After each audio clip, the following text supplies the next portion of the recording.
Welcome to OverDrive Summer Split 2018. We are here with week 1 of the Bronze and Silver League. I'm going to be one of your caster Shadow at the caster desk with Headspace here. What's going on, everybody? It's Headspace here. Yeah, we got the first game kicking off our season, Illumination versus Fleet Street. We got some familiar faces. I mean, I know a few of these guys, especially one of our streamers from last season, which is pretty amazing. Grim Labo being played in the support role for Illumination, so I'm pretty excited for that. Do you know anything about these players? Mate, not a clue, but with this meta, it's going to be fun to watch.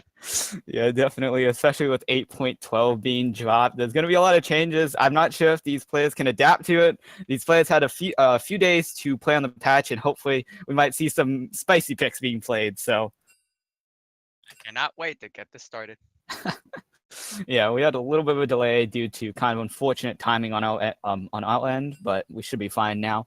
So, I mean, I really only know Illumination's roster. I know a few of these members: ZeroFX, Fishing for Honor, and the Dens, and Grim Labo. All of these players are recognizable to me, though I do think Fleet Road. I said Fleet Road. I mean Fleet Street. They're exactly the same thing, I swear. But Yeah, sure, man, sure.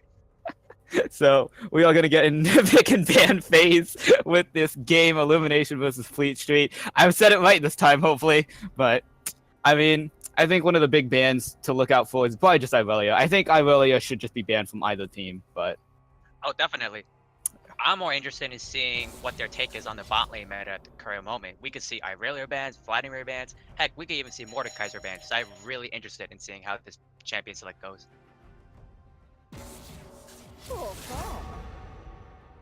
Yeah, I mean, the bot lane meta is pretty crazy right now, but it is going to be Illumination losing one ban because they are using an E-sub, so that's why you kind of see the lost ban there, but it is going to be Lee Sin banned by Illumination and Fiora banned by Fleet Street. So these are actually more kind of focused bans, so pretty interesting. My take on these focus bans is, as long as these focus bans targets the current meta as well, I could see bans being perfectly fine.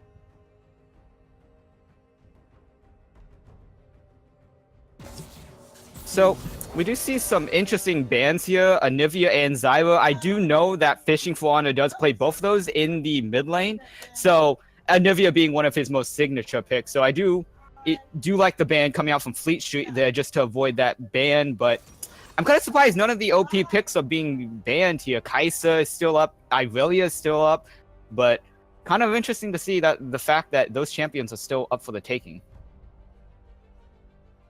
But I mean, either team could maybe have a secret strat in mind for Kaisa, Lucian, or even Ezreal maybe. So we just got to wait and see how this pick and ban phase rolls out. yeah, I mean, I do know that ZeroFX does play a lot of Jarvan. He is pretty proficient at Jarvan top. I do kind of like that comfort pick. And I do kind of like the comfort coming out from both teams, especially with the Ornn. Here's something interesting: the Pyke being picked, something that you wouldn't really expect first game into like the season, I guess. So perhaps, yep. But it could be an advantage for them. It can go top, jungle, or it can go support, or mid lane. Yeah, but it does seem like a hover, as Sejuani did receive some changes this patch, a little bit different. Do you have any thoughts on kind of the Sejuani changes? I'm not too sure what to make of them. The Sejuani changes are honestly good for her, but with the current meta being so focused on ending the game as fast as possible pre 30 minutes, the buffs really weren't needed for her as of right now because she won't be back in the meta regardless.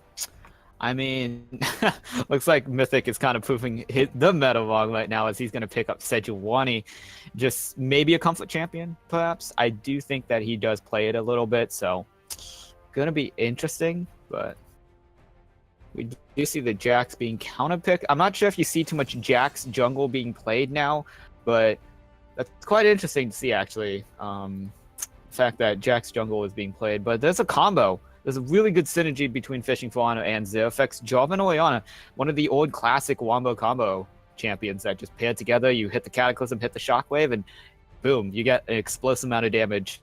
So pretty easy to kind of execute comp coming out from Illumination, not that bad, and I do kind of applaud them for being able to take those champions, but once again, no kind of prominent picks being taken up. I mean, I'm surprised that Irelia hasn't been picked up, maybe even a Kaisa, and I mean, these guys are just picking in order, so really interesting. Definitely. But to counter a Wombo comp, you could usually pick a lot of CC, and then Malazar just to pick though. Now, for the rest of this pick and ban phase, I'm trying to see if the red team wants to ban out any champions that supports that Wombo combo. Yeah, I mean, some that come to mind, Alistar is a very big one. I mean, Rakan is there too. So it looks like that actually both teams are just going to be aiming for the 80 carries, trying to pinch them out. But once again, no prominent picks being banned out, more kind of just niche picks. The Jhin, the Caitlyn, Israel, Kaisa are still up. Really interesting coming out from both these teams. But there's that Morgana ban. Yeah. And for the viewers who are watching the stream, I just want to talk about why AD carries aren't being played as much anymore. So AD carries often need to be able to kill towers, early lane presence. They also need to have a strong late game. However, with the current meta, before in 8.11, Banner could help you kill towers, but is removed from the game sadly, so RIP. And you have mages such as Vladimir, Mordekaiser, or even Irelia or Yasuo going bot lane, and they can supply you with the early DPS as well as the late game damage. And with the recent nerfs to AD carries in early laning phase, there's almost no need for AD carries anymore, which has risen into the assassin meta as we have been seeing in solo queues. Yep, that is interesting, but it looks like both these teams are going to kind of stick to that 80 carry meta that was prominent most of the history of League of Legends. So Kaisa is going to be picked up. Misfortune is going to be picked up. I know the Dens is pretty proficient on this champion, really likes to play Misfortune. I've seen him in another league, Risen Esports, performs really well with his team there. And his support, ironically, is actually Grim Labo in that when he used to play in Risen. So really nice to see those two back together, and going to be fun to watch them. That Wombo combo, though, is going to be sick. Yeah, here's something that's off meta. Nautilus support being picked up by Mercy. So that's something that you don't see often. You actually saw him top lane more than support when he was back in the meta, and he would faded out because of a few nerfs to items and kind of his kit. So Nautilus support, lots of kill pressure, but not sure if Mercy's going to opt for the Ignite, because with Nautilus you have a very strong kill pressure with that hook, the Dredge Anchor, but looks like he's going to go more defensive in his approach, be more of a CC bot for the Kaisa to carry for his team. Definitely. So we are looking at distinct comps here. Illumination has more of the Wombo combo comp. Actually, Jarvan's going to switch to the jungle. Zerfek's going to play the Jax in the top lane. So a little bit of a misinformation for me, at least, because I thought Zerfex is actually going to take up the Jarvan by himself, but it is going to be the Jax. But nonetheless, it is going to be kind of Wombo combo comp. Jarvan, Orianna, Misfortune, Bomb, all of them synergize really well together. Jax is just in there for kind of the icing on the cake. Maybe split push, maybe just get a good stun off after everything is landed. Not too bad coming out from Illumination, crafted a decent comp for themselves. Definitely. But Fleet Street are going to be going with a different comp, a more CC heavy comp, kind of like counter of what you were saying earlier, counter to Wombo combo comps, the CC from Sejuani, Malzahar, Nautilus, and all the tanks on their team. I mean, I can't forget Ornn either, being able to extend CC.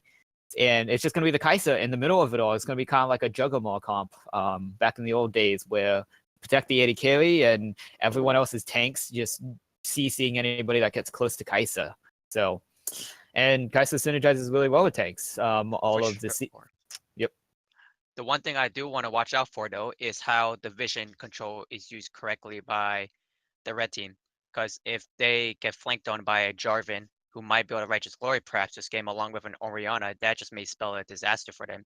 So in this game, I'm just trying to see if the red team could really keep up their vision control to be top-notch. So macro is going to be especially important in order for them to get picks as well.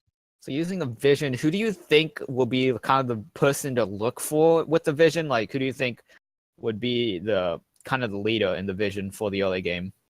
So the vision, you could take two approaches to this. The first approach is you could just get rid of the the champion that causes the wombo combo to start in the first place, in which case it will be Jarvan the fourth. But that should only be used during the early game, because picking out a Jarvan the fourth late game may not be wise, because he could just supplement the damage immediately. Okay, so Or who oh, you yep. can go for Orianna, since Orianna is the one who's starting this wombo combo. If Orianna dies, they're lost their wombo combo damage basically. So, I mean, that is going to be probably the aim for Illumination. They kind of have to keep the Orianna or Jarvan alive so they can get the Misfortune ulti, because Misfortune ulti by herself isn't really going to do much. But, so, where do you think Fleet Street have to take this if they're going to be countering this kind of simple comp coming out from Illumination? So what should they be? So what they should be doing is that they should be trying to get bot lane ahead, or just giving them a gank, so that they have pressure. With Nautilus having enough pressure, he could roam around to the other lanes and make sure that they get kills, which will also make sure that he can get wards down in the enemy jungle. Because wards in the enemy jungle would help them out so much. It can give them information of when to back off, when to go in, and basically make their engage basically utterly useless until the late game arrives. Okay. Well, seems like that. And I mean, looks like the kind of win conditions for both teams have been set. Very easy comp coming out from Illumination. Very simple, but they do have to execute it right. And while Fleet Street do kind of have the harder team comp with the CC heavy comp, but not too much damage, we are going to have to see them execute that correctly. So this is going to be a kind of a battle of which team works together well and better than the other team, I guess. But as we load into game, we'll be able to see kind of these guys' keystones. And some things to note, which is quite interesting, is the fact that Jarvan took Aftershock and Misfortune took Airy. What are your thoughts on that?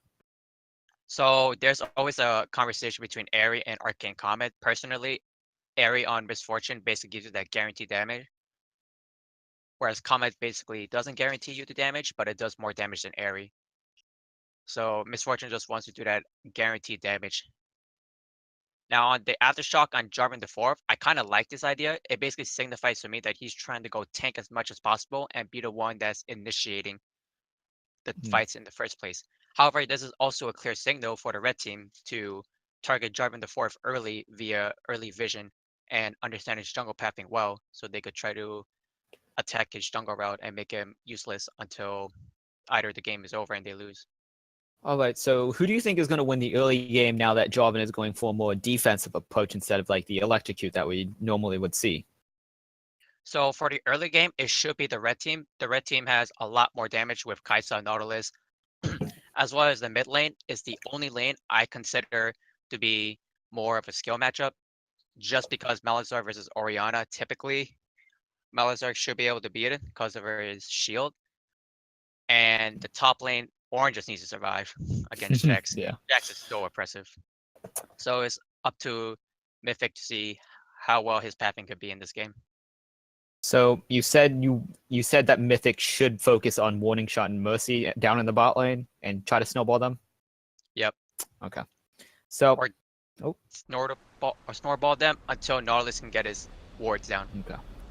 Well, as we load into this game, we're getting on Summoner's Rift. We do have Illumination versus Fleet Street for the first game of our summer split here in ODL.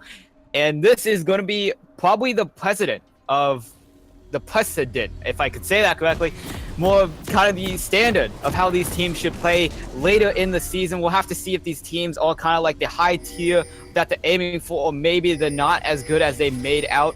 We're going to see these teams fight it out, duke it out, and see which one can take the Nexus later in the game. But so far, I mean, who do you think is going to take home this victory based on team comps alone? Honestly, with how the games have been ending so fast in solo queue across all regions, I honestly don't see how this game goes late, which makes the blue team's comp ineffective. So I think the red team should have this. Okay.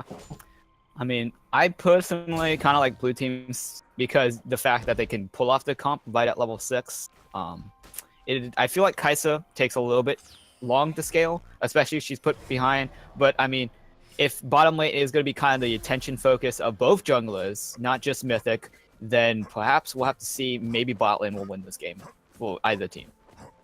But definitely, we're going to see kind of just lines being drawn in the river, nothing too out of the ordinary, but Malzo has picked up inspirations secondary with that stopwatch.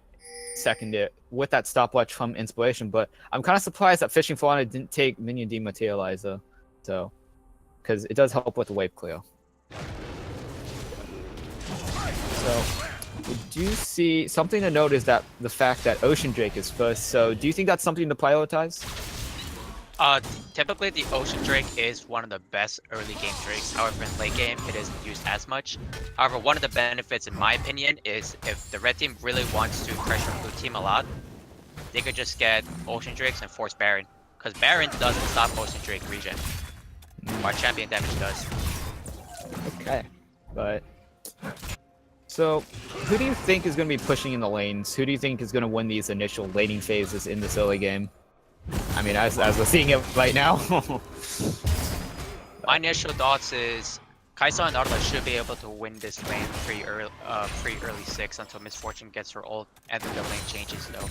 The reason being is because Kai'Sa, even though she doesn't have the best early game, Nautilus' hooks really changes that game. Really changes that. Misfortune is so immobile in lane. Her mobility does come from her roaming, but her mobility does not arise most often from fights. So if they get level 2 first, then they should be able to win this matchup. So here's something that's interesting. We do see that Pull for Everything actually passed from both buffs to the Risk color.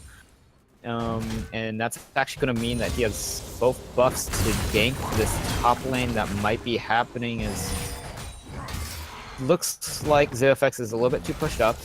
And I think both junglers are going to be meeting here in the Rift Scholar, but Mythic's actually just going to see the Rift Scholar and scram.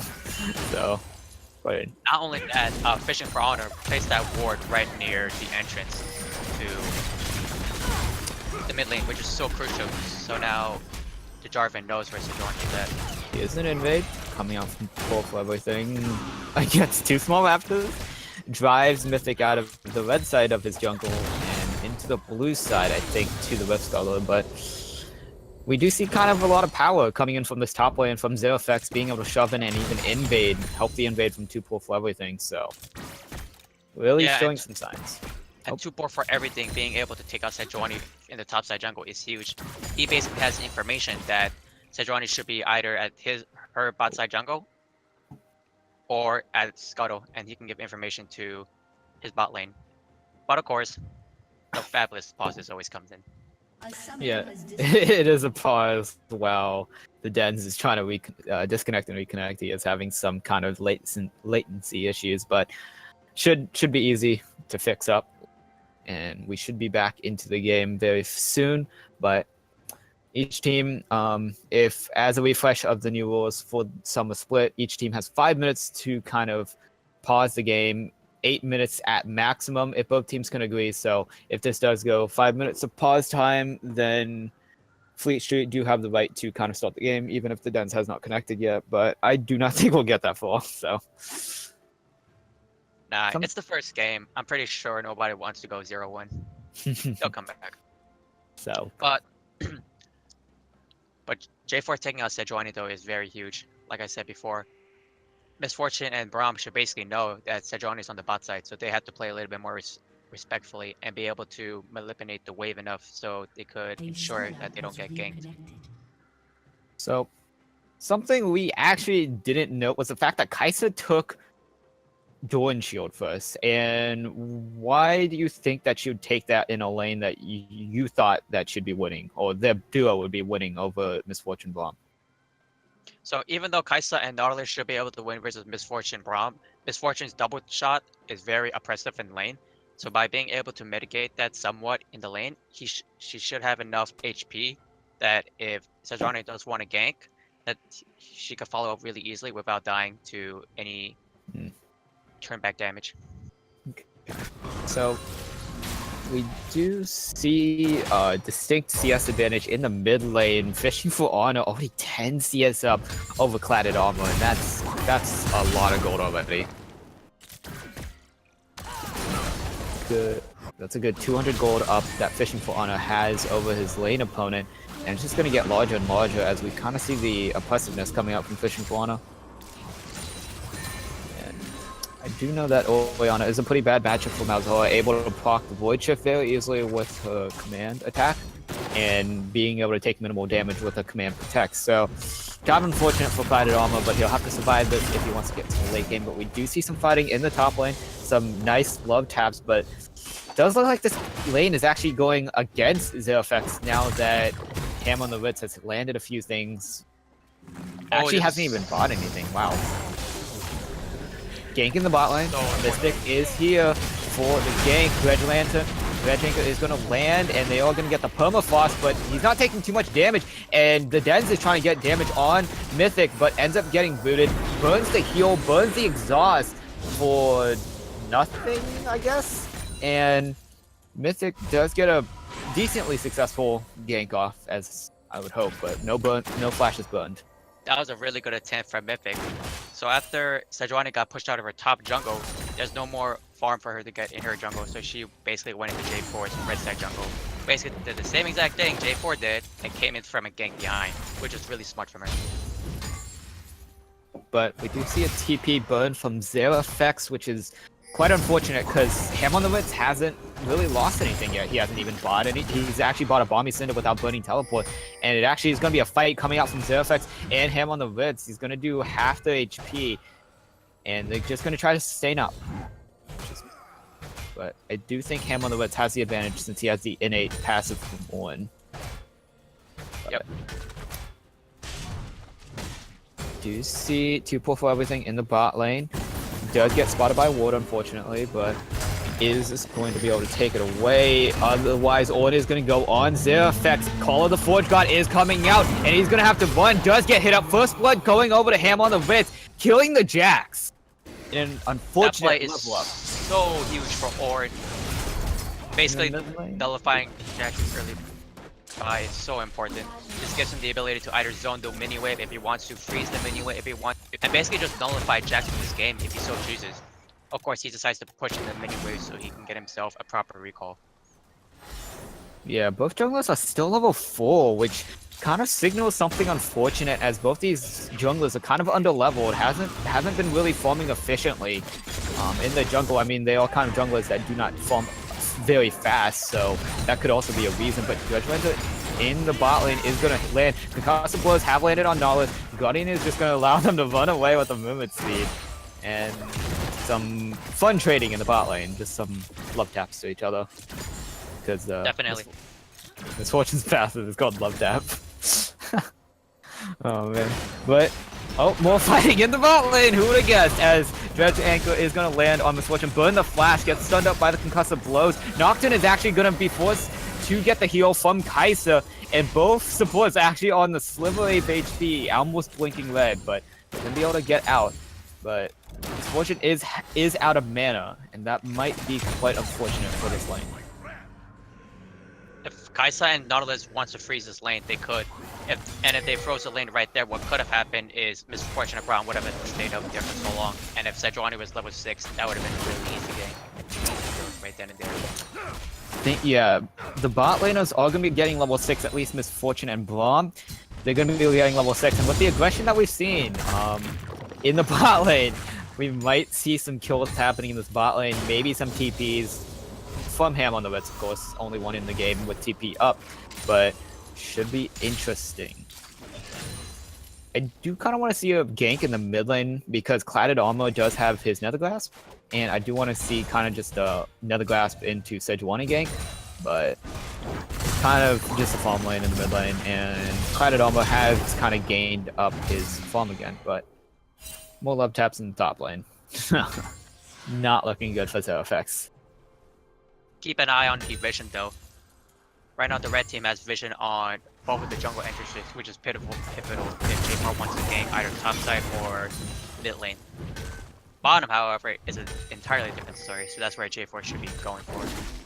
So everyone on the side of Illumination has hit level 6, which is very dangerous since there are some members that haven't. Actually, now that I've said that, Fleet Street have hit level 6 themselves, but gonna see some fighting in the top lane. That Call of the Forge God is gonna come up from Ham on the Ritz, is gonna force the flash out, and is gonna force the flash out from Ham on the Ritz. He's gonna be trying to take him down. Proc the counter strike is actually gonna make him survive, and now Ham on the Wits is on the wrong side of the map, and he's just gonna walk up, get the flames, Bellows left, my bad, and just gonna take down ZeroFX, and that's just 2 kills, solo kills, going to Ham on the Wits. Man, that's quite unfortunate for ZeroFX. Oh, that kill on Jax basically makes him totally ineffective in this game. It's gonna take a miracle for him to get back up in this game. However, Sejuani taking the advantage of taking Gromp since Jax went down in top side. Yeah, but we do see both junglers hitting level 6. We'll have to see where they take them. Both of them are very potent against many members of both sides since they don't have too much mobility. So it's going to be interesting to see where they take them. But so also in the bot lane, both teams have hit level 6. Probably some fighting as the Dredging is going to land on the Braum. His TP is going to land from him on the Wits. He's going to be looking to get the kill. And it is going to be Braum actually going to get healed up. And now the members of Illumination and bot lane are going to be running. But him on the Wits TP's bot lane for nothing, unfortunately. We do burn most of the sums on this side. He does not have Call of the Forge God. In the top lane, we do see a gang flag and drag is going to stun up. Flash is burned by Sejuani, but the Cataclysm is going to trap her. And now they're both in there alone. And actually, the turret shots might not actually take down 2 for everything. But wow, on both sides of the map, both teams are unsuccessful in their approach. Correct, but however, if Ornn was able to tank the tower shots down at the bottom, they probably could have been able to secure Braum at the very least. But I'm surprised that they haven't chose to do drag, and even if they saw 2 for everything in the top lane, but looks like they're playing it safe. Ornn is just slowly walking back to the top lane, and gonna be quite, yeah, it's just gonna be farm, trying to get that farm. And Sejuani is gonna be stuck top lane. This is gonna be a little bit of free time for Illumination to know that they won't be ganked, but it might have bigger problems on their hand. Yep, but at least Sejuani is being able to farm up, even though she's not in her jungle. And lane farm is the best farm for jungle. Yeah, but so we do kind of go to a standstill, and as I say that, we do see Jax invading a little bit. Kind of sad he didn't go full mid lane gank, but it is going to be still a fun fest in the mid lane. In the bot lane, more fighting is going to occur as they're just giving love taps to each other again. They really like fighting. Oh, but the Warded Dragon saw Jarvan the fourth though. It's going to be Jarvan ganking. Burns the heal. Doesn't have Cataclysm from the earlier gank, and they're going to get stun up Nautilus. Burn the flash. And now, yeah, and now Illumination is not able to press on any further, but they do burn 2 sums. And that might be important, but Kai'Sa still has a flash, so. Warning shot, and well, Mercy saw Drag from the fourth though coming from that way. Sejuani gonna dash into 2 for everything, gonna be looking for a kill, but he has backup. Flag and Drag is gonna knock him up. He does have Glacial Prison. Bullet Time is gonna do some damage. Cataclysm is up now, and Fishing Fauna is gonna pick up that kill. And Sejuani is about to go 1v1 Jarvan, but the problem is that Warning Shot and Well Mercy are so pushing into the turret that they can't support the fight, resulting in Mythic's death. yeah, and Illumination are gonna pick up the first kill, and probably Dragon as the bot lane of Fleet Street have back. So there is an advantage coming over to Illumination. They do gain kind of control back in this game, gain the tempo, but they are still behind on gold, though very little. It is good. So next objective on the table is either one of these outer turrets or Lift Hill, and we'll have to see which of these teams are going to aim. I mean, Mythic probably is going to do his best not to misstep like that again, but we'll have to see. Braum having Celestial Eye though is very important by it allows him to ward up the enemy jungle, and that's super important for them since they want to be able to look for easy team fights. If they see the enemy Sejuani being on one side of the map and then grouped up on the other side, they could easily start a fight if they know Sejuani won't be there to support her team. Yeah, both supports have picked up their kind of eye items to be able to ward now, so that might be interesting. We do see Sejuani is here for a gank, and Fleet Street have spotted 2 pull for everything. This might be the makings of a fight. No TP for Zero Effects, no TP for Ham on the Ritz. Nobody can join in as both mid laners are walking back to lane.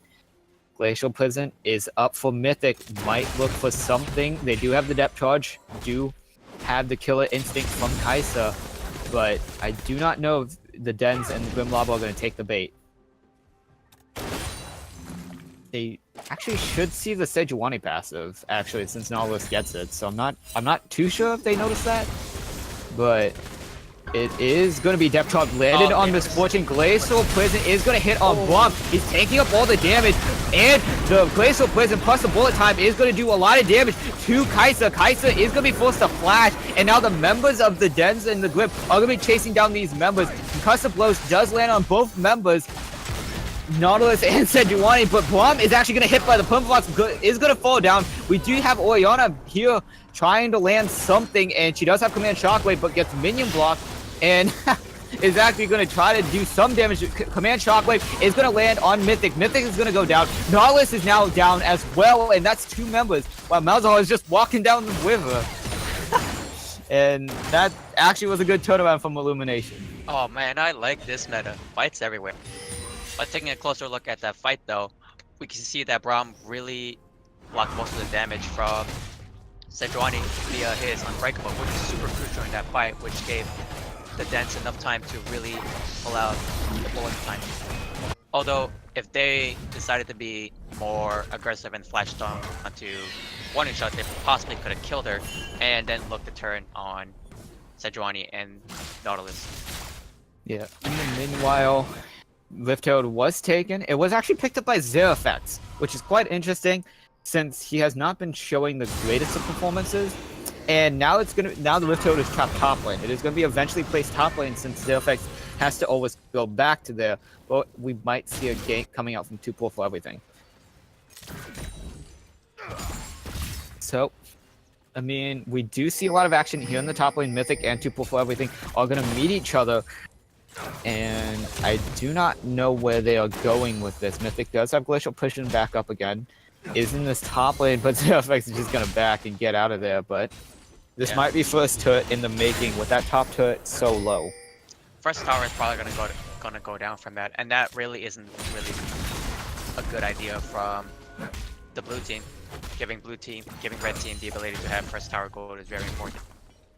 Yeah. Although Fish and Moron are getting the Raptors at the enemy red side jungle was so big, just because it gives information about where Sejuani's path could possibly be. So we do see 2 pull for everything down here in the bot lane. He does have Cataclysm, but I do think they spot this out, especially with so many members missing on the map. But that is first turret gold, extra 300 gold going over to Fleet Street. So it is going to be on the tanks, not as useful as, say, on a carry, but they are going to be tanky as tanks do. But they're going to be doing their own push here with 3 members down here for Illumination. Now, I'm kind of surprised that Warning Shot didn't go with a far side totem, just because the enemy blue team has so much wombo combos that if she has the far side totem and basically places it in one of the lane totems, they could basically avoid any ganks. They don't actually suspect this. This is really interesting, because they're going to actually back off now from this gank. A little bit of miscommunication, but the effect is going to summon that Rift Herald in the top lane, going to get some good damage on this turret. But I'm not sure if it's enough, as Ham on the Ritz is going to be coming back very shortly.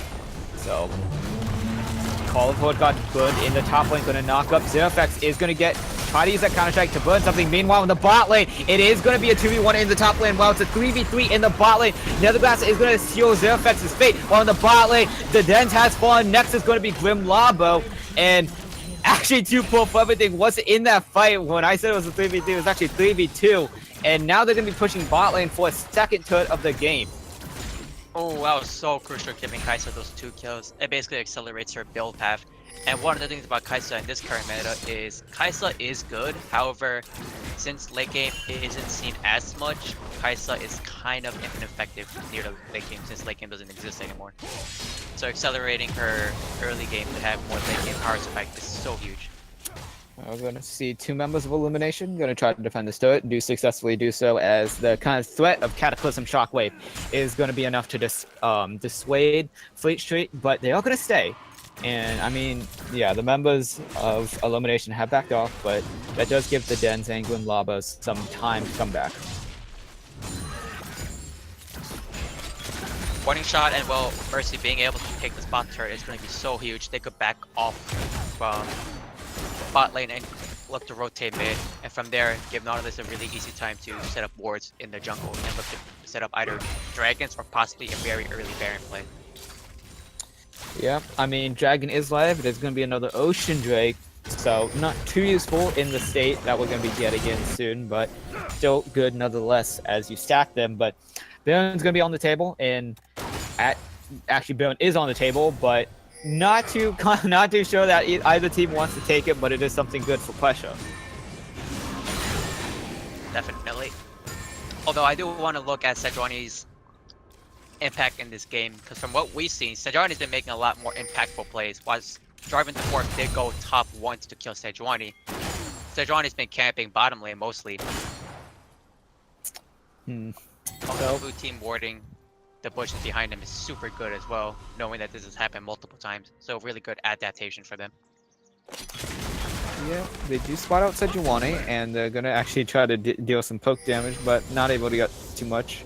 But that kind of just shows that Mythic does have a little bit more control over this game than 2 pull for everything, a little bit more effectiveness, and kind of have to see where the tempo from Fleet Street are going to be taking, since they have to take the bot lane turret. But although the blue team should know that, so Illuminates could look for counterplay. Yeah, and that's why you see 2 pull for everything down here in the spot lane, just waiting for something to happen, maybe waiting for Mythic to be here and show up so they can get a good combo on a few members of Fleet Street. But looks like 2 pull for everything is going to be looking to go in, try to actually dissuade anything, but actually just going to get dissuaded by a ward himself. So I think they're going to be setting up for a dragon play here, but could be up in the air. What Illuminate needs to do right now is that since they have pressure, Misfortune should be looking to play this a little bit safe, while Braum and Jarvan the Fourth goes inside the blue side jungle and gets some wards down, so they can make more informed decisions throughout the rest of the game.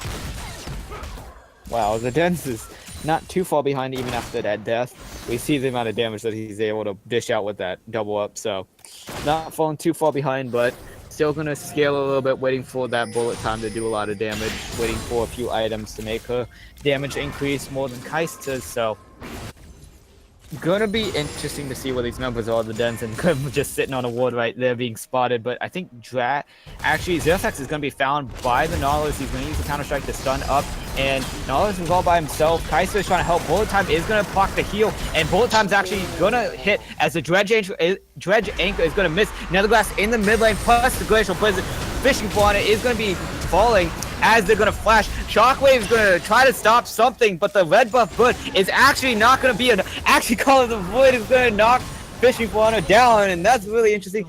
2 pull for everything is here in the mid lane trying to do something, but it's gonna just clear the wave. But misplay is happening a little bit around the map.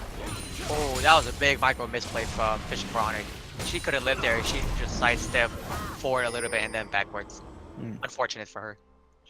But we did see the Ocean Drake being taken up by Illumination. They do have 2 Ocean Drake. It's going to be a little bit better for that healing. So maybe that healing will look better later in the game if we do get that fall. But yeah, but looking at the current state of the game, you could sort of see that the red team is kind of ahead, but Illuminate always has this ticking time bomb on them with their Wombo combo comp, and if they are able to get it online, then they should be able to win. So Illuminate right now, what they need to be doing is that they need to be seeing where Mythic's path is going to be, and to do that, they need to get some deep wards down there. They should be looking to push mid, try to pressure it, and give Braum enough time to place wards down. That way they have enough information to work on and possibly escalate this game back in their favor.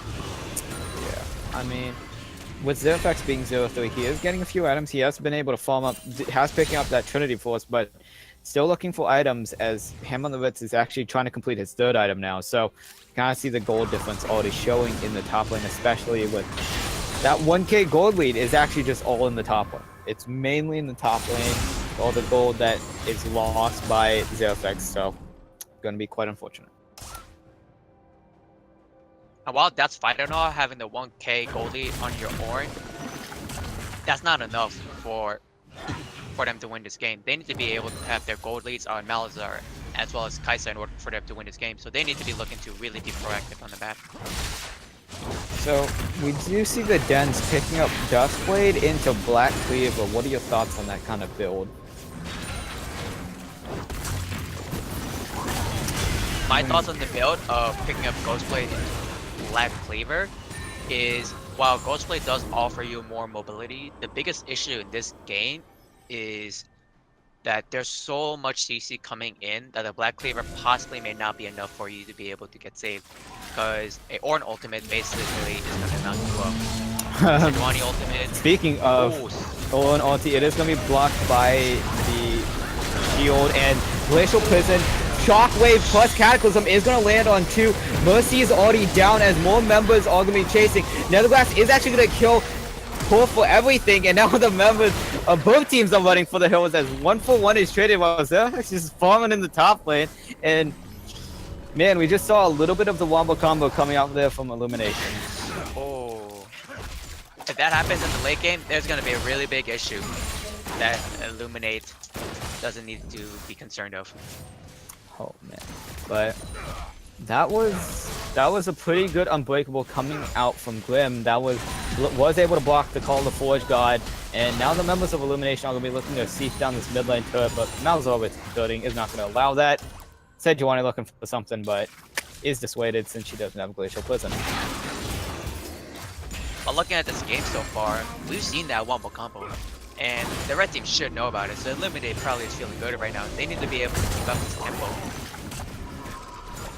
So this game is going to calm down a little bit. Baron is still on the table, though not sure if either team wants to take it yet, as the AD carriers are trying to finish up their items, mid laners are trying to finish up their items, and everyone else is just farming up. But 1-for-1 trade, though, it is going to be the jungler traded for the support, which objectively is kind of the better trade for Fleet Street, but overall it is not that big in the grand scheme of things. So. But in the end, those kills really didn't matter, just because nobody got any objectives off the table. Yeah, just a little bit of gold in the pockets of both team members, and nothing else is shared. So, gonna have to see. ZeroFX is just committed to this whole split push thing. He knows his team is more or less fine by themselves, and just gonna be committing to the split push. And perhaps we'll see him pop off later on with all that farm that he's getting. Yeah, but ZeroFX is slowly starting to get his gold back up, which is a worrying sign for the red team. Illuminate is feeling pretty good about this, even though the gold lead says otherwise. This might not be the best thing for ZeroFX, as actually 3 members of Fleet Street are bearing down on him as he tries to take this color, and he does successfully do so. But next dragon is going to be spawning in 50 seconds. It is a Cloud Drake, not the best of Drakes, but it is still a very valuable Drake for the movement speed. But we're at a stalemate here. Neither team is able to really do anything currently, but this does signal the approach of a big team fight, really just end all take all. But look at the wards from Illuminate. There isn't as much ward, so they won't be able to know if Sejuani is flanking from a certain angle, which may surprise them. Yeah, I mean, if that Sejuani is able to get a good Glacial Prison off flank the members of Illumination, that might be the end of the fight. But him on the Wits is actually going to be split pushing top, and ZeroFX is going to be forced to match it very soon. But in that time, there might be another fight happening, as both top laners do have TP, and that's very important for this next fight.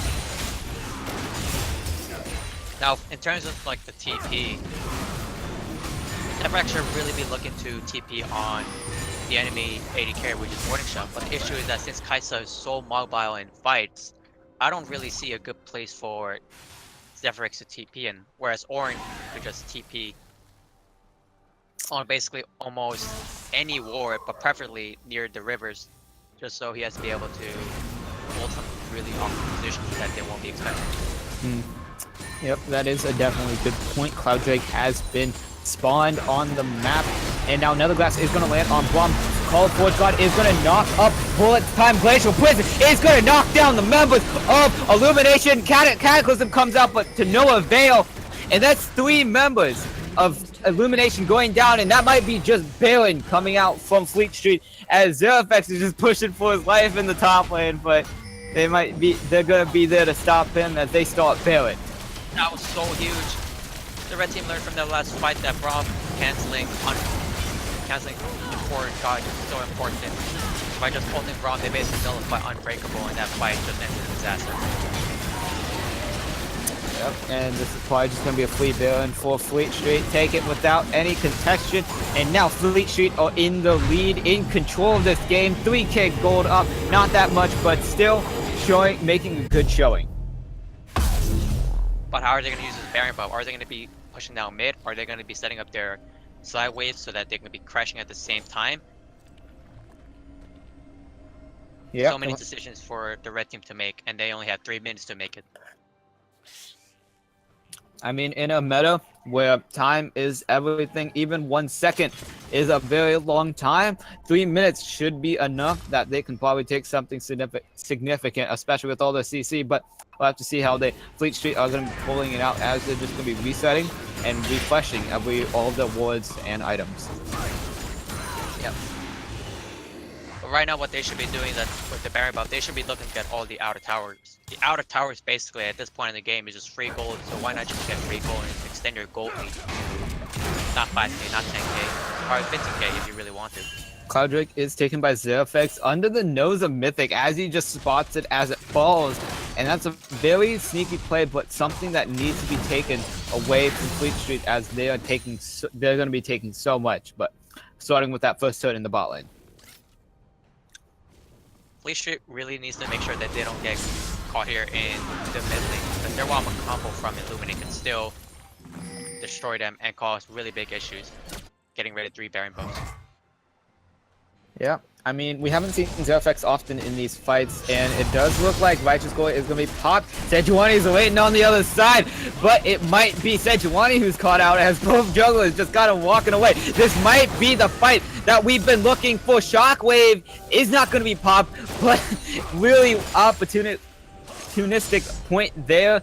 And both these teams are just going to walk away with nothing handheld. And Nether Glass is going to pop on the Misfortune. Unbreakable is not facing the right way. It is going to stop the Call Forge God Death Charge going on Misfortune. Glacial Prison going to land on the Orion and burn the Flash TP. Bullet Time plus Shockwave is actually going to miss. Zerafex is TPing in, but isn't going to do much right now. And Geynksters is going to be dashing forward, looking for something, has that killer instinct. Braum is going to be the first one to going down. Zerafex has jumped into the fight. Braum is going to not burn down from the Malefic Vision. Nautilus misses the hook, and now the members of Illumination are going to be running away with half their HP bars and blinking red, as Fleet Street is looking pretty fine, but Zerafex might have found himself a bull in this jungle as he forces a flash. And TP Flash coming out, Cataclysm going on Mythic. Mythic is going to fall as Oriana is here, but no Shockwave. They might have been enough more they can chew as Flash comes out from Zerafex and a turret goes down. Baron is still on the table. Baron buff is actually still up for Fleet Street, and that was a chaotic fight. Man, that was a really big fight that basically took from the middle lane to the enemy blue side, red jungle, all the way back to mid lane. Man. 2 turrets in favor of Fleet Street. In the end, they do get the better trade. I mean, even kill-wise, they were able to get more, but that was a crazy fight and so chaotic. But minion waves were in favor of Fleet Street, and they were able to capitalize 2 turrets, inner turrets, which are very. Yeah, but Illuminate could be pretty happy about this. Fleet Street only got 2 towers in that Baron buff, and losing 2 towers isn't really the end of the world for your comp, especially since you're still scaling. So Illuminate did a really great job to ensure that the Baron buff doesn't lose as powerfully as she wanted to. Is gonna be Nautilus being chunked out here in the mid lane. They're gonna be looking mid lane push, try to take down this very low turret. They're gonna be able to take it, and this might be a fight that they're gonna be looking to start. Flash is burned by Malzahar because of the slow from Winter's Bite. Netherglass is gonna be burned on the Braum, and gonna be not doing anything. I don't really know what to say, but. If you look at the builds right now, as it's currently in a little bit of a down state, you can see that warning shot has a Q assist, and that Q assist is super important just because Braum's unbreakable is going to be able to cause a lot of issues for Ornn's ult. But should be interesting to note the fact that Glim has a Negatron boat, which is. Don't know what to build into. I mean, Abyssal Mask is one of the things I can think off the top of my head, but not very sure what he's going to be building that into. Should be interesting. But Zephyx is looking for some blood, perhaps, against Hammer the Wits, but I think he has learned his lesson and is just going to finish his back. So, Dragon and Baron are going to be on the table. It is going to be an Elder Drake and Baron on the table. Both are very well off for Illumination, while Fleet Street can really only take Baron. They don't really benefit off of Elder Drake, but it is going to be good to prevent Illumination from taking it. So it should be interesting to see priorities. As we slowly move on into the late game, when I cannot believe we're saying late game in current meta, Illuminate is currently having the advantage, and if this game keeps on going on more and more into the late game, Fleet Street might be having a really big issue that they need to deal with, which is how can we make sure we do not get wombo comboed in these fights?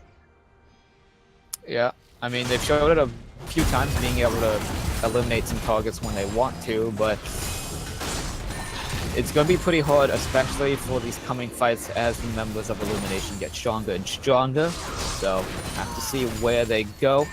But with actually Baron and Dragon being spawned, actually a fight might be breaking out as Braum is going to be the one to initiate it, and Bullet Time's going to get cancelled by Nautilus, and Netherglass is going to take down Jarvan, while Braum is going to be shortly following. Glacial Prison lands on Oriana, and that's 4 members of Illumination. Shockwave's going to hit 3, but that doesn't matter anything, as 4 members of Illumination are going to be falling to just misplays or everywhere, and Zerafex is going to be forced to defend this, but I don't know what a Jax can do against 5 members of Fleet Street. Oh, well, Mercy played that so well, being able to cancel that bullet time. That bullet time could have saved Illuminate from certain death, but the death of the in-hit will probably spell a different story for him. Oh, they might be looking to end the game. Yeah, I mean, this might be it. Zerafex is going to be engaged on. Not much he can do first. Nexus turret is going to go down, as the second Nexus turret is going to be going down very shortly. There it is.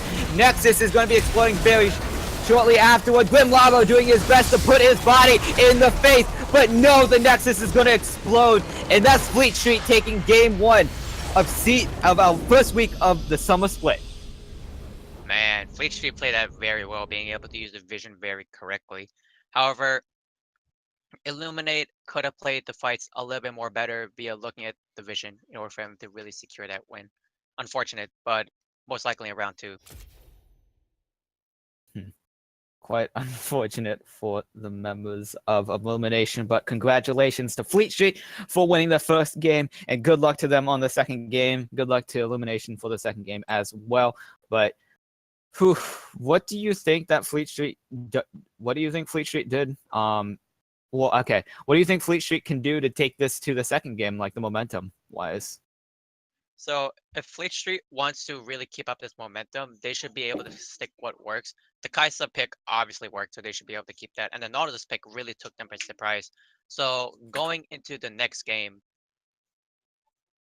Illuminate really needs to deal with the answers of what are we going to do with the Nautilus pick? How are we going to deal with the Kaisa pick? Do we want to change our picks and ban phase to be more like what we're playing in solo queue? And all these answers have to be given within the next pick and ban phase whenever they have it. So what do you think that Illumination can do to kind of pick up the shattered pieces, like maybe do better? So in terms of the early game was somewhat stable, although J4 could have definitely pressured the lane a little bit more. I felt like if J4 didn't go for J4 and instead with a Jax, it would have been much more better. So I really would have loved to see Jax being played in the jungle and J4 being played top lane. All right, well, with that, do you have anything else to add, Zoe? Nope. Okay. All right. With that being said, we're going to take a short break and set up the second game of today between Vandal, Nomad, and Geynksters. I think that's how Geynksters. So stay tuned for that second game as we are going to set that up very shortly here.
All right, welcome back to our second game of tonight between Vandal, Nomad, and Geynksters in a weird fashion.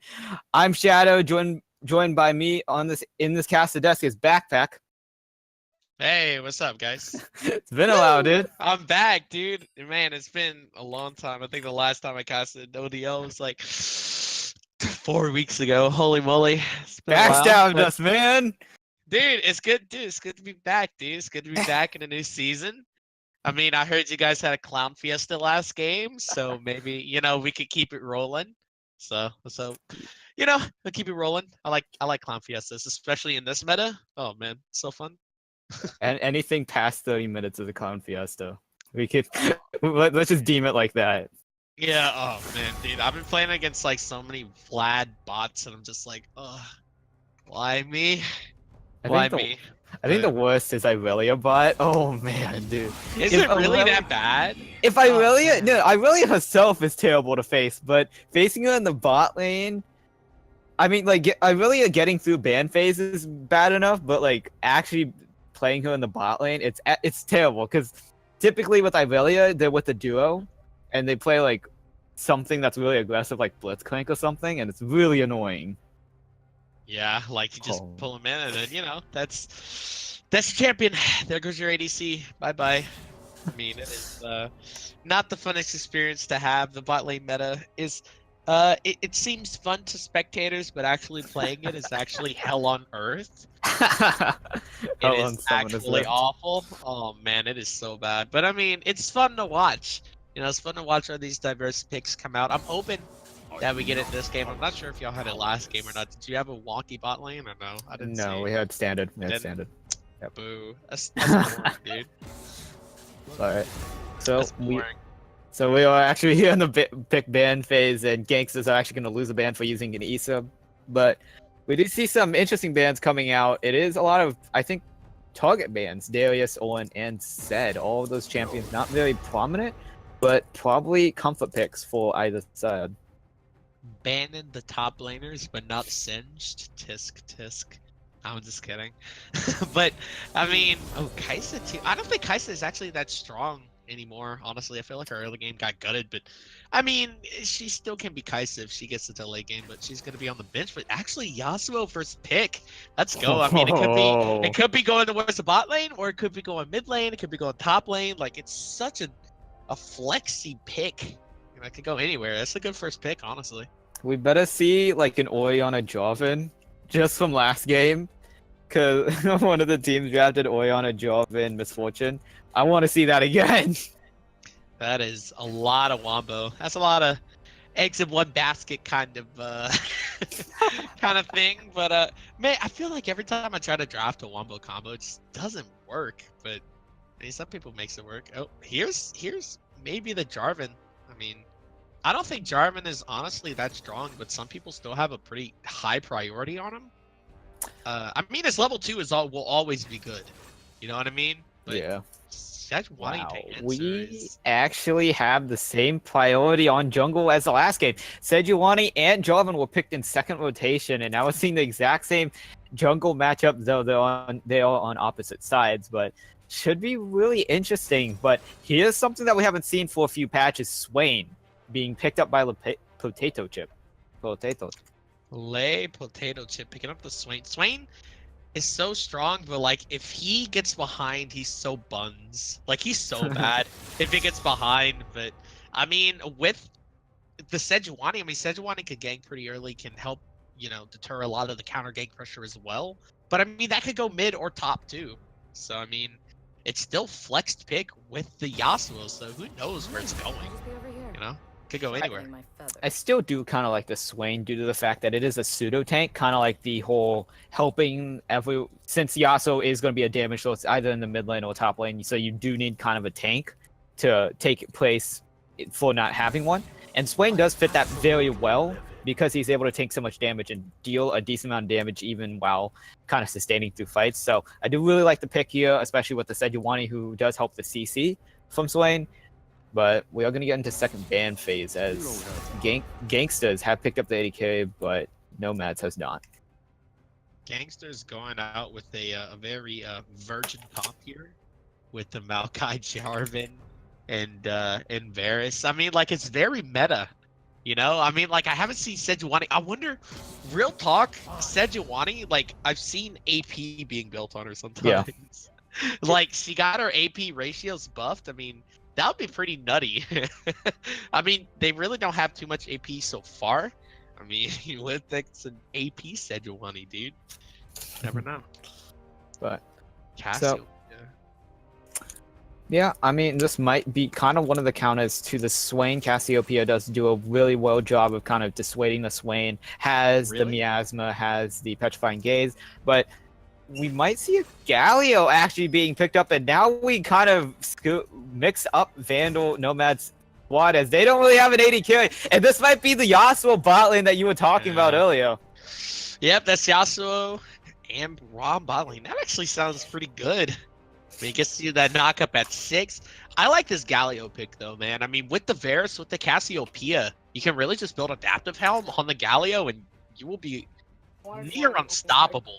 So, I mean, there's a lot of setup for this. Yasuo, Sejuani, Galio, and Blum can all knock up, allowing him to use the last breath. But here is something that I can't really agree with all the CC and dive coming out from Vandals. But if Sad Panda is confident enough to protect herself, protect this himself and being able to position well with Soraka, it might be the right pick here, because a Jarvan Cataclysm or a Cassiopeia Miasma with a Soraka silence over it. Oh man. Oh yeah, that's.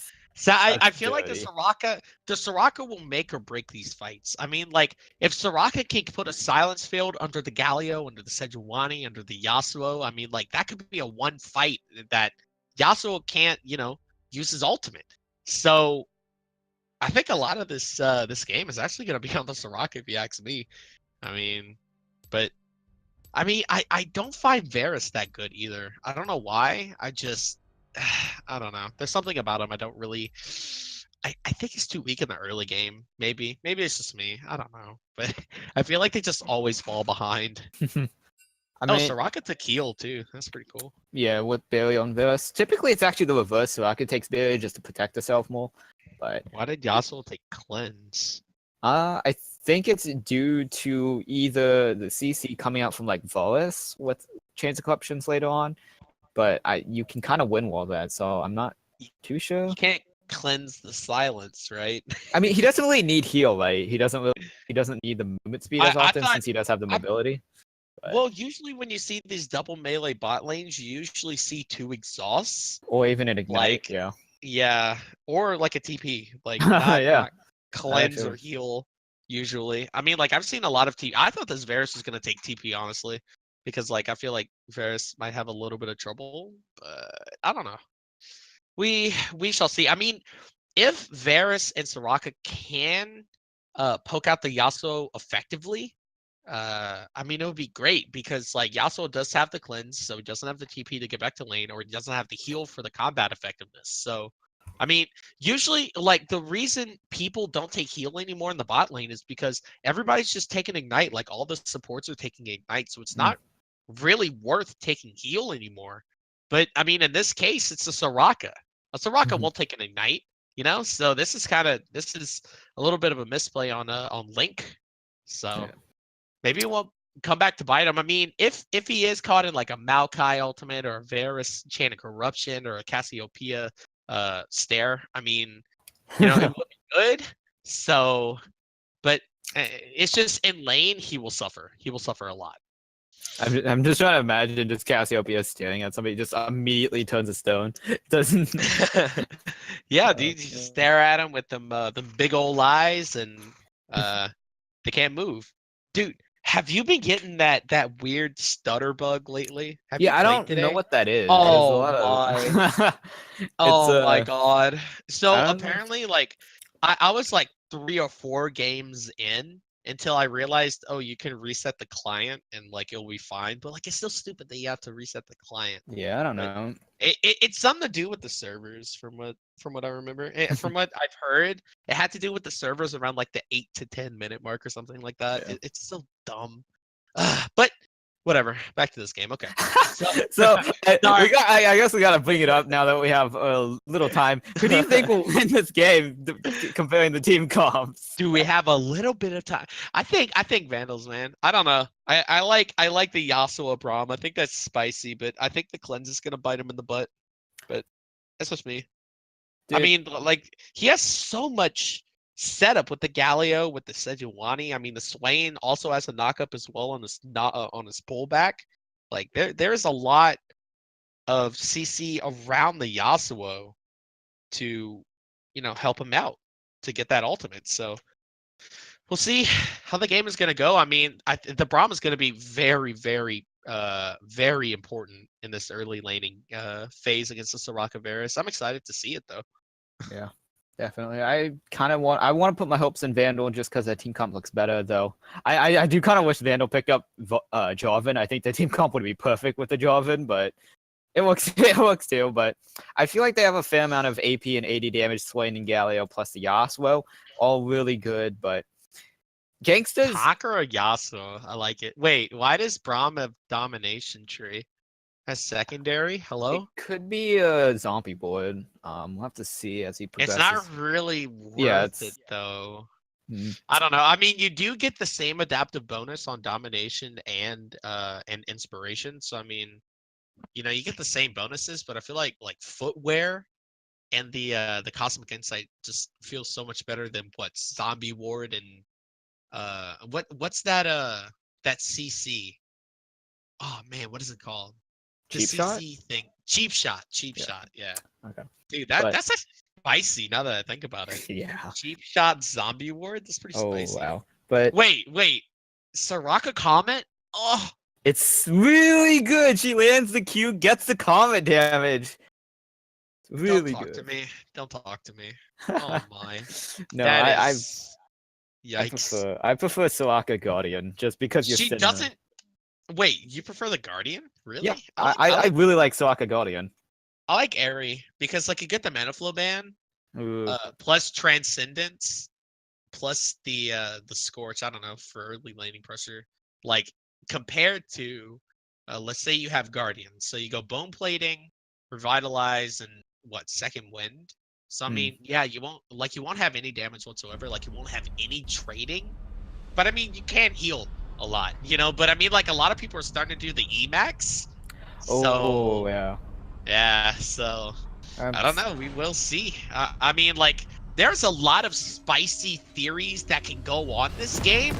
I'm kind of excited to see all of them and see. Full AP one shot Soraka, easy with the dude, comment. You gotta put it in all caps. You gotta put it in all caps. Soraka one shot. My mom disbanded me.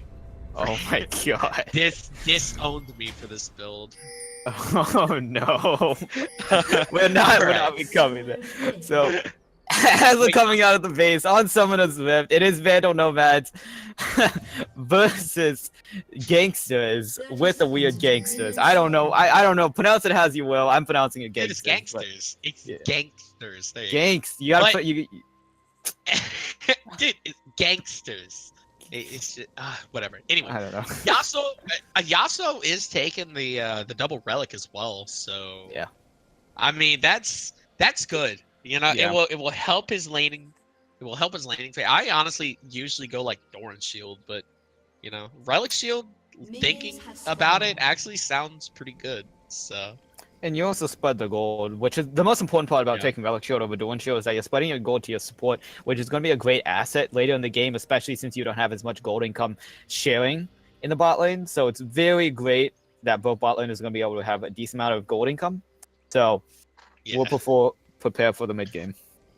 Something also interesting to note is Galio took minion dematerializing. So usually that means that this Galio is probably going to try to push this lane, which... Oh, the red reset. Wow. That feels bad. It's not all the way though. It's not all the way. It's not bad. Maybe 3 seconds lost. Not bad. Yeah, but I mean, I guess a Jarvan that's high pressure, but I mean, they did get it at the same time. So I mean, I guess it would. Oh, wait a minute. Jarvan took aftershock. Okay.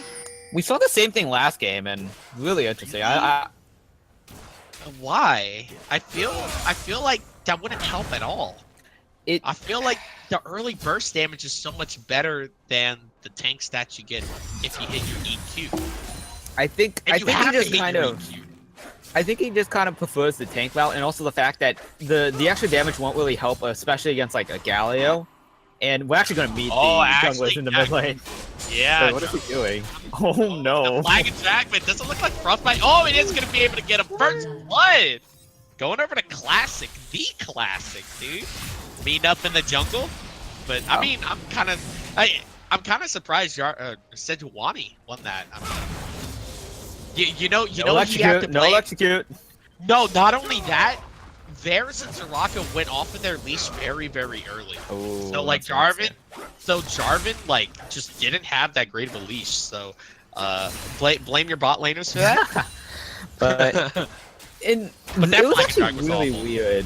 Classic actually opts to take Q second rather than her W, which is not something you see often. Though I think it was more of a spur in the moment. But both junglers actually took the exact same route. They took the buff into another jungle camp into Shuttleclap, and that's why they met. But unfortunately, due to the kind of bad leash from the bot lane, it was just unfortunate for Childoy. I bet they're gonna meet in the river again. I mean, Sejuani doesn't need the blue because she took Jarvan's blue. But yeah, look at that. They're probably about to meet up in the jungle again. Maybe. No. Oh, they see each other, but they're just going back. But it does seem like Classic does have a kind of control over this jungle, able to take both Lift Scuttlers and his whole entire camp. So he will be a little bit ahead of Childoy. So gonna be interesting to see how he's already ahead on Soraka, but ooh, something. This Varus and Soraka is not playing this lane correctly. They keep pushing into the Yasuo and Braum, which is exactly what they want. It's actually bouncing though. Yeah, it is yeah, I guess it is bouncing. I mean, 7 to 8 minions. So, but I mean, you probably yeah, the Southern won't be able to die. So, the thing about Yasuo bot is the fact that you're always pushing, because, well, I mean, unless you can time it right, but your Steel Tempest and just your auto, the timing that you can walk up to auto minions is just completely wrong. So you're always going to be pushing the lane if you hit more. It's kind of like Tristana, where her explosive charge always just hits minions, which is unfortunate. I love Tristana. I'm so sad. Such a fun champion. God, do you remember AP Tristana? The best. Oh god, yeah, I remember that. Best. The best. Oh man, but man, so there's really nothing going on in this bot lane. I mean, usually the way you play this lane, actually, Bears might be in a little bit of trouble. Yeah, he is. The winner's might going to be going down. Oh wait. Gonna be getting it. Nothing more though. Oh, also, this Galio ahead in CS above the Cassiopeia. What do you think about that? That's really interesting. Both are actually very high HP, so it just must be a matter of the fact that the Run Mage is just not. Oh, Soraka might be in a little bit of trouble. She's getting bit by the winner's bite, but flashed away. A real Yasuo player would have flashed on that. A real Yasuo player would have. Oh yeah, he just had to change his name to Yasuo, but like one of those weird accents and like 4 O's. A real Yasuo would have flashed on that Soraka right away. I mean, the Soraka was undeterred. It's just kind of he wanted it, dude. His finger was hovering over the end. Like, I need it, but decided to do it. But this Yasuo is actually working out pretty well. In the jungle. This Jarvan is not working out very well. As Classic, he still has a blue buff. 6 minutes into the game. Oh my. Like, Classic is very far ahead of him right now. I mean, Hero's Entrance is up on the table. Yeah, Hero's Entrance is up. Sejuani's trying to take this the drop rather, but they could have took one hit too short. Yeah, they definitely could have. I mean, with Soraka especially not having flash, they definitely could have. But decided against it. Unlucky. Luckily for Run Mage, Rune Mage, my bad. Didn't see the 3. But unfortunately, luckily for Rune Mage, he's able to catch up on CS in the mid lane due to that kind of growth from the potato chip. So even in the mid lane, but kind of showing a little bit of weakness in the fact that has trouble farming. So kind of unfortunate. But I mean, Galio does have the minion dematerializer, which makes it so much easier to farm. Yeah. So, I mean, like, I'm very, very certain he just used all those minion dematerializers on cannons. I'm not sure if you can. Yeah, unfortunately we can't check it, but Yeah, unlucky. But yeah. I wonder. Okay, so looks like Yasuo is gonna be getting the Zeal. Varus usually going the Rage Blade route. How much gold does he have? He has 1,600, so you could buy a recurve bow and an amplifying tome, I believe. Yep. So that's not too bad. That's not too bad. He won't be able to get boots though, unless he wants to go boots and a. Well, yeah, there's the. Yeah, so That's his get. Yeah. we never talked about this, but the first Drake up is going to be a Cloud Drake. Not going to mean much, especially with these teams. Movement speed doesn't really help these guys. I mean, I think Geynksters would like it a little bit better, mainly due to the fact that Maokai, Cassiopeia, actually all of the members really like movement speed, just to either protect themselves or either engage a little bit faster. So Cloud Drake is probably better for Geynksters, but Vandal probably just want to take it just to get a dragon. Scumbag Jarvan stealing the blue away from the Cassiopeia. Feels bad, man. But I mean, the Rune Mage does have her tier. So I mean, maybe, you know, maybe you really don't need that mana regen too bad. So, won't be too bad. That's good. So something interesting is the fact that both junglers actually haven't ganked anything at all. They've been kind of just invading each other. So if you can count that as ganking, be my guest. But they haven't really. They've been just power farming this entire time. Oh my. I mean, both of them don't have ultis, but yeah, Sejuani just gained her ulti, so this might be. Oh, actually, bot lane needs to be careful. Skypios did go towards the bush, but found Jarvan is fucking dead with a stand beside. Able to get that W, able to get that dash back to the Yasuo. He's gonna be safe, so good on him. Didn't have to burn a flash. That's a very common support that, or very common mistake that supports make is like they try to go ward the bush, but like they definitely have no vision. Another gank is happening in the mid lane. Oh my god, he misses it again. He missed it again. Feels bad. The aftershock does proc. There's a little bit more resistance, so they're not gonna be able to do anything. Oh, damn! I was going on that tornado. Oh man, that was the third flag and drag we saw miss from Chidori, and that's not what you want. Oh, yeah. Oh, you definitely don't want this. The Bear's in a lot of trouble. The Bear gonna be going down with the heals of Soraka, just keeping him alive, and Varus is actually gonna be alive from that. I mean. That's why you take Ignite. That's why you take Ignite against the Soraka. Yeah, oh my goodness. That was a lot of healing.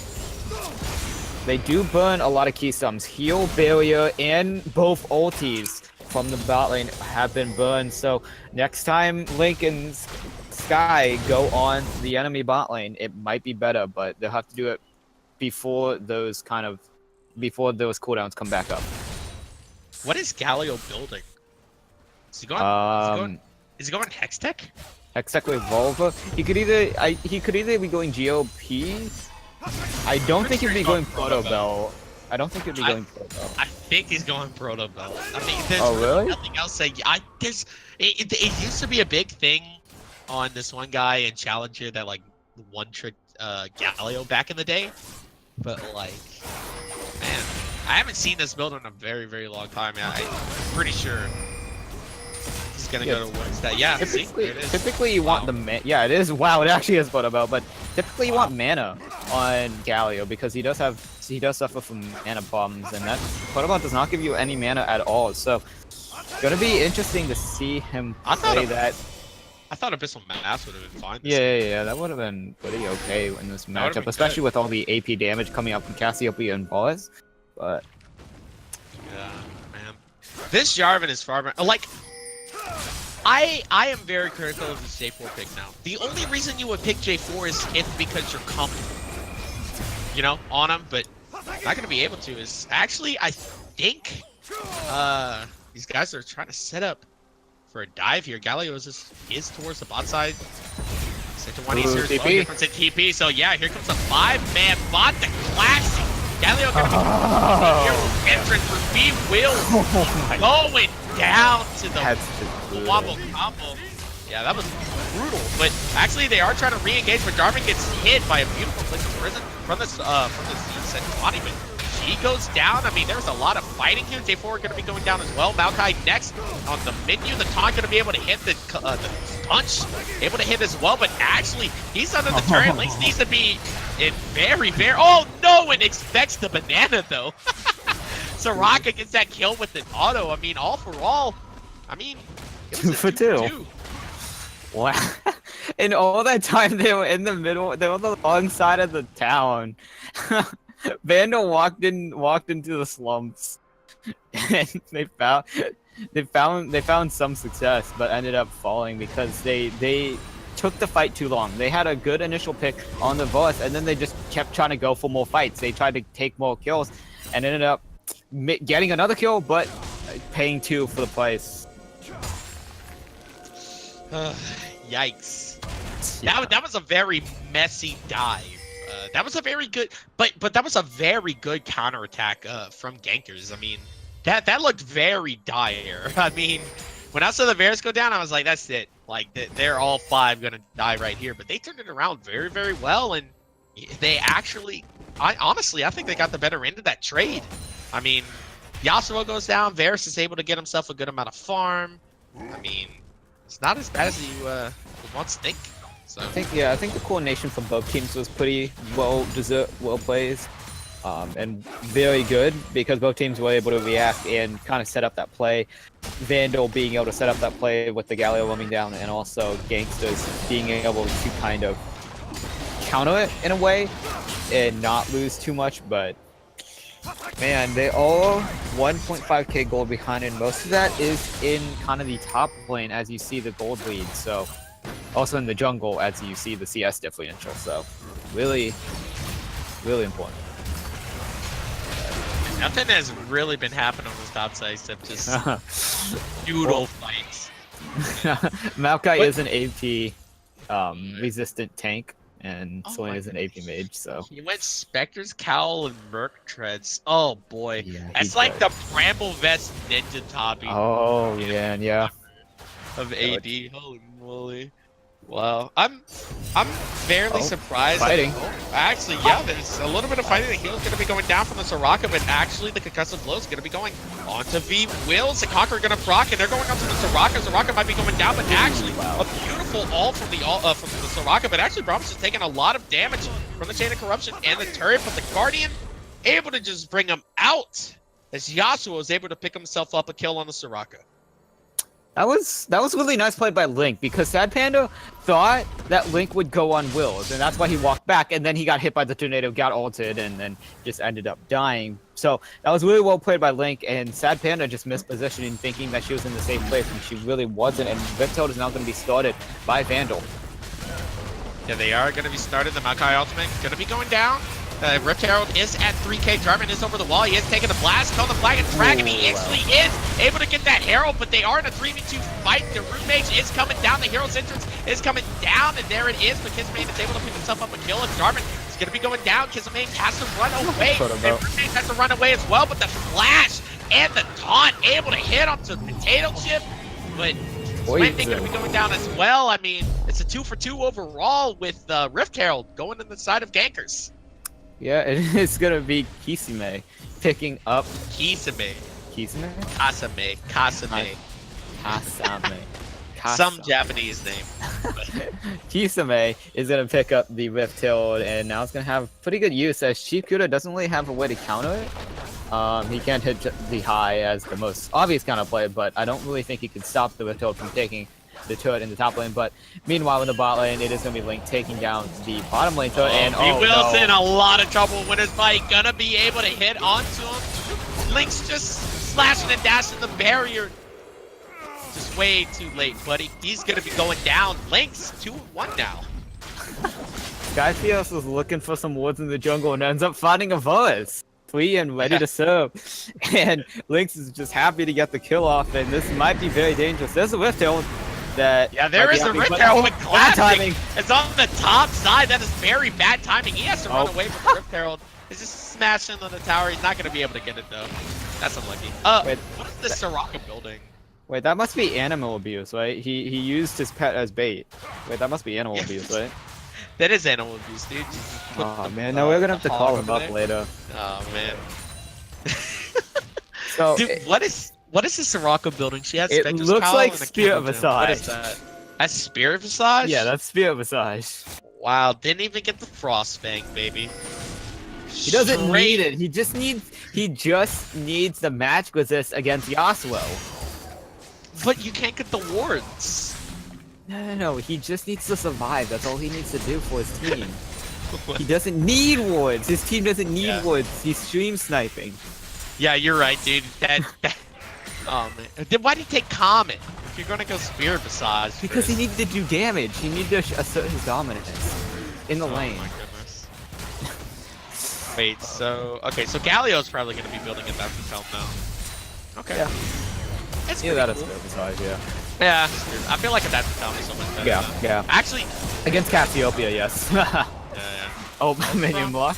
But A little bit of minion block. So it looks like we are starting the ARAM party early. 18 minutes in, we have 4 I agree mid. with this. Here's an interesting build coming out from Link. He actually is going to rush the IE after getting the Zeo, just get a little bit of crit, and then rush the damage item. So, not too bad. Gets his power spike a little bit earlier, but is reliant on that ONG kind of crit to do a lot of the damage, but not too bad overall. This Galio build hurts me. Just wanna It's tell you. good! Shut up. I It's hate it. good! Shut up. like why? I feel like Abyssal Mask to Ludens would have been better, or whatever. And then like Adaptive Helm after. Like at least you get some AP damage because like Swain. Well, never mind. Okay, Swain is actually doing pretty well himself. Okay, never mind. Maybe I still don't like the Proto Belt purchase though. That's awful. No, because he already has 2 dashes in his kit. Why not a 3rd? Oh my god. That's the dumbest excuse to add Proto Belt. So It does Yasuo damage. should go Proto Belt. Wait, what is Yeah, Yasuo should get a photo about too. He has infinite amount of dashes plus another dash. That's really good. So, but yeah, it is gonna be a Cloud Jake, which is really interesting to the fact that I mean nobody has taken it. Nobody really cares about the Cloud Jake, which is well deserved, of course. But it is gonna be Link and Skyfios rotating to the bullying top. Cloud Drake? You're bullying Cloud Drake, dude. Oh no, this is the wrong place at the wrong time. Oh. No, dude, right place, right time. Is CP gonna be coming down? Roommate's gonna be here as well. The miasma to slow them down. Jarvan actually might be able to cut them off. The Maokai ultimate trying to get him with the wind wall is actually able to block it. Jarvan is still on the side, but not gonna be able to get there in time. Is Yasuo and Braum just able to skirt away there? So, oh, they actually are able. Wait, why'd you flag a dragon, you big idiot? Oh my. Oh my. Not like this. The first flag and drag that we actually man. see land is not the best flag and drag that we've seen in a while, so and burns the Flag flash and drag. away. And then flashed away. What a legend. Oh This my. guy. What a legend. Hey, look, Cloud Drake finally started up at 20 minutes into the game. I Really? respect it. Woo! But I mean, Okay. maybe we might actually see a little bit of a fight here. Yeah, I mean, Maokai wants to go in. He's on the front line, but Braum is able to buy them so much time. I mean, they can't do anything. Here comes the Hero's Interest, though. I mean, a beautiful 4-man knockup. This may have to be in a little bit of trouble. Actually, Maokai going to be coming down. Roommate's going to be getting onto the Braum. Bears is trying to kite it out, but actually Jarvan is going to be going down. Will's still trying to run away, but not going to be able to, as a double kill is going to be picked up for Chief Kuda. And, oh man, it's just going downhill for Geynksters here. that would have been such a good fight for Geynksters if you didn't see very briefly Soraka landed a 5-man route with a silent. Because everyone was funneling through that small little corridor, but the damage coming out from Geynksters wasn't enough to capitalize on it. There was a moment where a lot of members of Vandal were bursted down, but it just wasn't enough. And ends up just losing them the fight due to the fact that they thought they had false hope, and then ended up falling for it. Oh, the wow. Flash Arctic Assault. Man. Also another testament to how stomp that fight was. Vandal, Link didn't even need to use Last Breath in that fight. I don't think he really had a chance to, but... Oh, dude, Spirit Visage was completed. Spirit Visage completed. Hell yeah. I wonder what Yasuo is going to be able to get on this back, though. Infinity Oh, Edge Phantom Dancer wow. outright. That's a Oh, lot of boy. damage. He's just. I don't. Wait I a think he minute. backed on like 3K. That was. Dude, I don't... These builds don't make me feel too good. What are you talking about? These Zeke's guys are making Herald the meta. First item? Zeke's Herald first item, Braum. Spirit Visage first item, Soraka. These guys are the makers of the meta. They're I don't telling like us that they don't care about the meta right now. They only care about their meta. And their meta is going to be the best meta. Why? Oh, Christ. No, but like, Zeke's convergence from Bomb is probably due to the fact that he's going to be using the Glacial Prison as more of an offensive tool. And so he's going to have that Zeke's convergence for most of that fight. And then Link is going to ult off that. Well, ideally, or ult off anything else. So. Kisame might be in a little bit of trouble. Tonk gonna be able to hit it just as much as able to as well. I mean, Braum is here, but he actually just gave an escape route to Maokai. Maokai's still trying to run away, not gonna be able to get it. Link, another kill, 5-1. Well, while last game was a Con Fiesta, this game might be just a stomp. Yep. There's I mean, not much. that's the state of the game, though. No. I mean, you snowball. That's it. Feels bad. Snowball, but Yeah, they there's snowball. there's, Oh, they're snowballing, alright. What are we, ARAM? This is ARAM top lane. It's a rat. This Casio gonna be going down. A beautiful Braum ultimate. The Cataclysm just not gonna be able. I mean, I'll lock him up, but won't help at all. A double kill for Chief Kuda's. Vandal just running away with the game effortlessly here. Why was it just walking back from base? Trying to stroll through. Sees his entire coming, team guys. is massacred. I'm coming, guys. Hold on, I'm coming. Wait, 5 more seconds. Oh man. Braren is gonna be started up here by Vandal, so I really don't think Geynksters can really do anything about it whatsoever. They are gonna be able to spot him on that ward. Let's see if Maokai is able to do anything. Just walking through the bush. Dude, where's the piercing arrows? Oh, the last breath is gonna be going over, and they really do not want this Maokai to go over. Just an advance gonna be Yasuo, but Link is gonna get himself another kill. Baron is gonna be going down for shortly. 875, barely hit by the piercing arrow, but looks like Classic is able to get that smite off. This Baron is down at 2430. There's a lot of misinformation coming there from Geynksters. Like, so Wills and Sad Panda were clearing top lane when I think, yeah, Kisame was trying to contest Baron, and I think Chidori had just respawned. So everyone was everywhere, and nobody was doing the same on the same page, and that ends up losing the tree and losing a giant Baron. So, yeah, not looking too good. So, in the new episode of Why Are They Building That? Jarvan went Cinderhawk to Black Cleaver. Agreed. Alright, so if you're playing J4 and you're going Cinderhawk, keep going tank. Unless, you know, yeah, like, there's absolutely no reason to go Cinderhawk into Black Cleaver. Like, you're losing... You're And he's trying to make behind. And yeah, like, he's so behind, too. And he has Aftershock. Like, why not go full tank at this point? Yeah.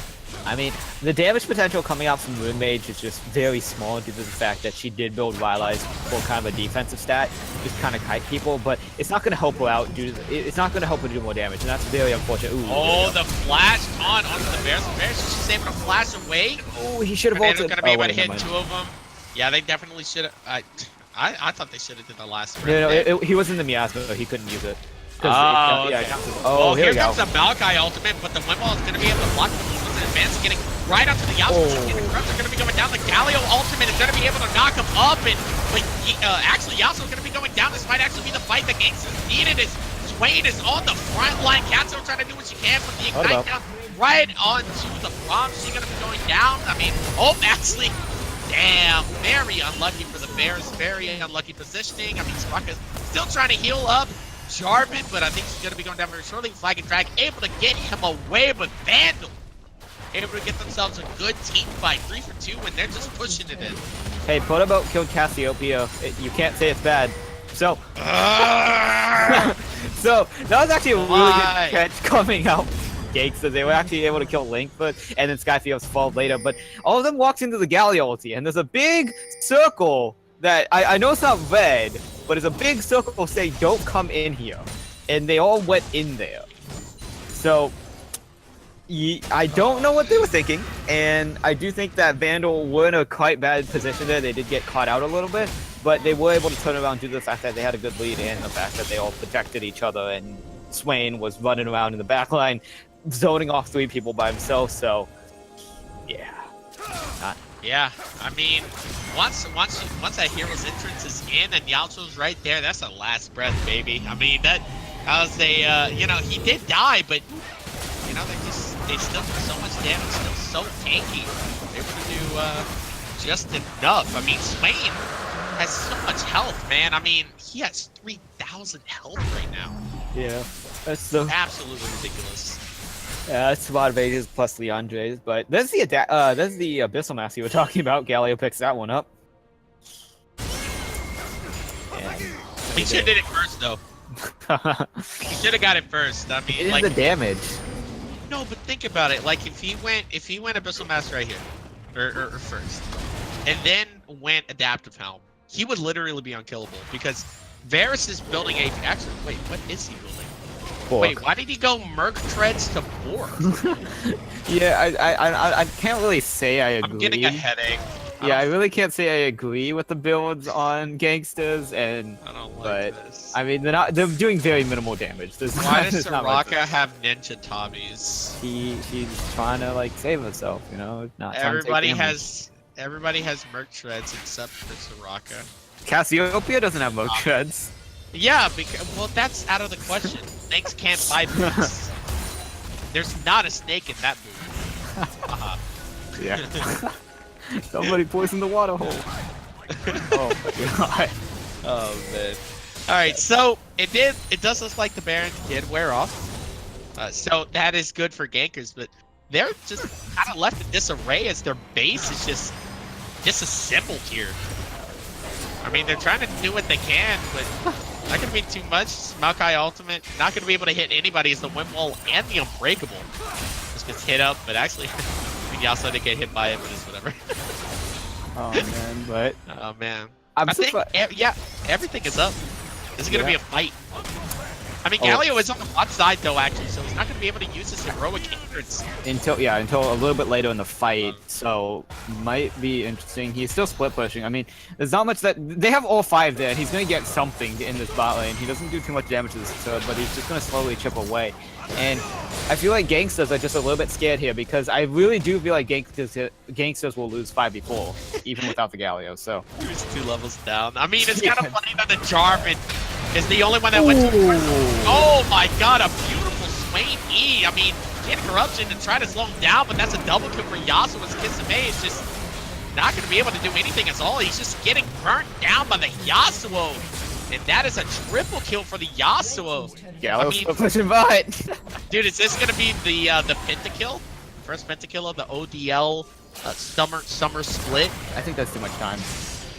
Yeah, too much time. Oh, not with that! Oh, dude, the X-Smithy, baby! But the Zanyas is going to be going down for the remake, but able to get hit by the Just Punch. Swain says thank you very much. Takes himself a kill. Has that KDA of 19. Oh my As god. Jarvan still not hitting a flag and drag, baby! Going back to the base. Sejuani going to be going down, so Jarvan is actually going to be able to get himself a kill. But, I mean, Vandals able to get themselves the win. First week, baby. Convincingly. Man, that was... I don't think there was a point in that game where you would think, hey, the Vandals are behind, except maybe Draft. But, man, that looked really good out of Vandals. And, yeah, I mean, Geynksters kind of just have to go back to the drawing board, figure out what they did wrong, and there was a lot that went wrong on their side. But that's not the point! So Braum did more damage than the Jarvan. Can I have an F? Oh my. Yeah, press F for respect. Oh Pay my respects. goodness. Oh no. So bad. Oh no. I'm sad. Alright, I'm sad. I'm depressed now. Oh no. Alright, so who was your MVP that game, my dude? I gotta give it to Chief Ooh. Kuda, dude. That Swain was spicy. I mean, There could be only one person that I can give it to. It's Childoy. I mean, his Jarvan was insane that game. Oh no. The Okay. true 1v9 experience.